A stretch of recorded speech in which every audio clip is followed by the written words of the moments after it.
The defendant, Boosie, holding a broken glass hookah base in his hand. Yeah, you're cooked, bro. Sorry. Have fun in the feds. It's over with for you, buddy. Boosie is having one of the worst starts to summer 2026, as he's now been arrested for an aggravated assault after hitting a club security guard with a hookah, breaking the glass over the guy's head. And apparently this whole thing went down while he's on federal probation. This is why I say some people are just meant to go to jail. Sorry, don't make the rules. If you doing stuff like this, you on federal probation. You already goddamn got cases that you fighting. You got 16 baby mamas and 18 kids. You already got escaped death row, and you still in the streets hitting security over the head with hookah? Brother, come on. You need to do better than that, because right now you just asking for, you know what I mean? You asking for a thrashing. You asking for a bashing. They finna lock your dumb ass up. Federal supervision from that federal gun case he caught. And to be honest, it just seems since the whole thing happened with Vlad TV and the interviews being cut off, everything's just been downhill.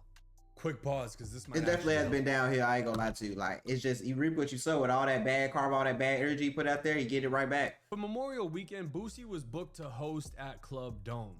Now, Dome is, I believe, downtown Houston, and the club looks pretty upscale, if I'm being honest. This doesn't really look like the type of club that's gonna play Set It Off or really any other of Boosie's hits, because that's more like, Don't sleep on them white people. The white people love Boosie, them niggas love Boosie. street music. He's a street rapper. And the fact that he was not only hosting, but he cracked a security guard's head here, I'm not even surprised that he's in jail. Not at But all. according to the paperwork, he's been hit with a felony charge of aggravated assault. Dang! On Saturday, May 24th, 2026, the complainant, Mr. Edward Iglehart, Right. employed as a security guard at the nightclub, stated he was assisting with clearing patrons from the establishment due to closing. Mr. Iglehart stated that while escorting patrons out of the nightclub, an unknown female approached him and requested to use the restroom. He advised the female that the restroom facilities were closed because the establishment was no longer open. Now, if you've been a No shit. I don't know what people like. I hate when people try to like get favorable privileges because they might know somebody or they might be with somebody or something. Like, bro, I don't care about none of that shit. I said the bathrooms closed, the clubs closed, you have to go. Like, come on. Not rocket science. Not rocket science. Because if I close the club, now let you in the bathroom, I might forget you in the bathroom. You might do some crazy shit in the bathroom. You might have a weapon in the bathroom. It could be anything going on. So why would I just let you in the bathroom? Doesn't make a lot of sense, does it? So that's on the girl for even pressing the issue with the security guard. nightclub connoisseur like myself, you know, once the lights get turned on, everybody gotta go. They're not really sparing anyone. They're trying to get everybody out. They don't want people lingering in the bathrooms. They don't want people rushing to go do this and that. If you had to pee, you should have just handled that while the club was open. But once it's closing time, whoever was friendly with you 3 minutes prior, they're not friendly with you now. They want to go Not at home. all. They're tired of your shit. The smile was a facade. They want you to leave. This is true. According to the security guard, the female became upset and intentionally struck him in the face with her elbow. The security guard stated he then began escorting the female out of the establishment. While escorting her towards the exit, the female dropped her phone and keys on the floor. Security stated that as he bent down to retrieve the female's belongings, he suddenly felt an object strike the top of his head, causing immediate pain and injury. He said that when he turned around, he observed blood running down his face and observed the defendant, Boosie, holding a broken glass hookah base in his hand. Yeah, you're cooked, bro. Sorry. Have fun in the feds. It's over with for you, buddy. I don't know why the hell you thought you should be on federal probation and then strike a bouncer in the head in a state that you don't live in and then go home. Even if you felt like the bouncer was tweaking with your sister, cousin, niece, whatever, auntie, whoever the lady might have been to you, friend, why the hell did you strike him over the head?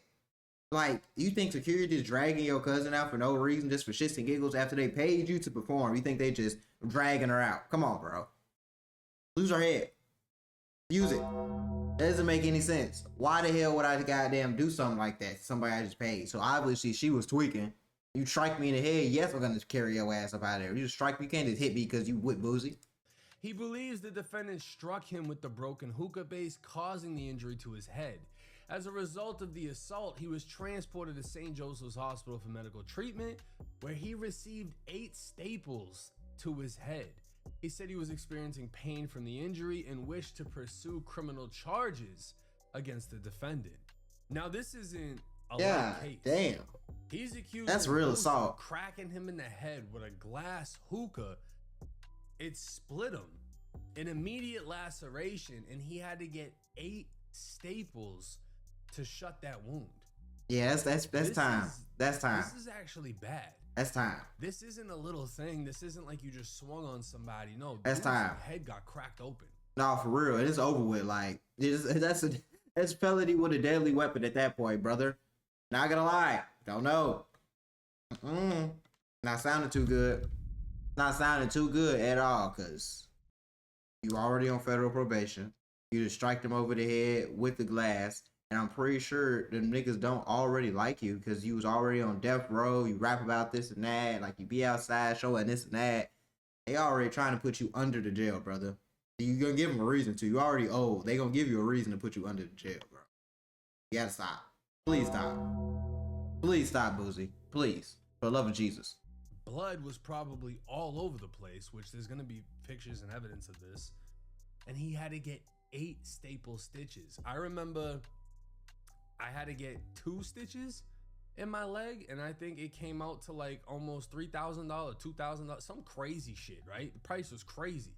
So this guy is gonna get hit with that bill on top of what happened, and he's gonna be coming straight after Boosie. Victor Childs, another security guard at the nightclub, stated he witnessed the incident involving the complainant and the defendant. Mr. Childs stated that he was assisting the complainant, the security guard, with escorting the unknown female out of the establishment. He said after the female dropped her belongings and the other security guard bent down to retrieve, he suddenly heard the sound of glass shattering. He stated that immediately after hearing the glass break, he observed blood, later determined to be the complainant's blood, disperse onto the floor and surrounding area along with fragments of the hookah. Mr. Childs stated that when he turned towards the disturbance, he observed the defendant, Boosie, holding a broken glass hookah base in his hand while yelling at the complainant. The complainant and witness both identified the defendant by his stage name, Boosie Badass, by pointing at his picture on the big screen inside the club. Both the complainant and witness also stated that he was the host for the club. Now, booked. I'm not a lawyer. Booked. Here's my thing. Right. Breaking down what we've read so far. He's booked. He's cooked. You hear a sound, you turn, you see Boosie yelling with a broken hookah in his hand, and dude's shit split wide open, there's hookah all over the floor, right? You're gonna assume Boosie did it. There's not no assuming that Boosie did it. He did it. If I turn around and my homie did, I hear some gunshots and I see my homie standing with a smoking gun and somebody on the floor, I rocket science.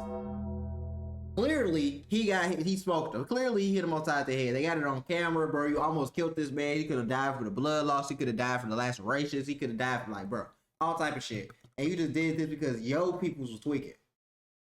Take his ass, take him to jail.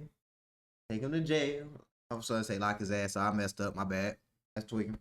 That's on me. I'm cool. FBI, open up! Shit happened, man. But the guy that got hit in the head didn't see Boosie do it.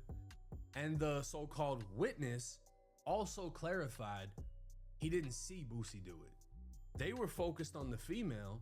He heard a disturbance and turned and saw Boosie with the hookah. Now, who's to say that Boosie doesn't have Spider-Man-like reflexes and he just and grabbed the hookah base off the floor after someone else cracked him with it? Not happening. Who's to say Boosie's homeboy didn't crack dude in the head and Boosie took the base to stop his homeboy from repeatedly cracking him in the head? We don't know. Well, see, we don't know. But I think the likelihood of that being what happened and what's going on, very unlikely in this situation. Just being honest with you. I think he shout out Boosie. I fuck with Boosie. He did that shit.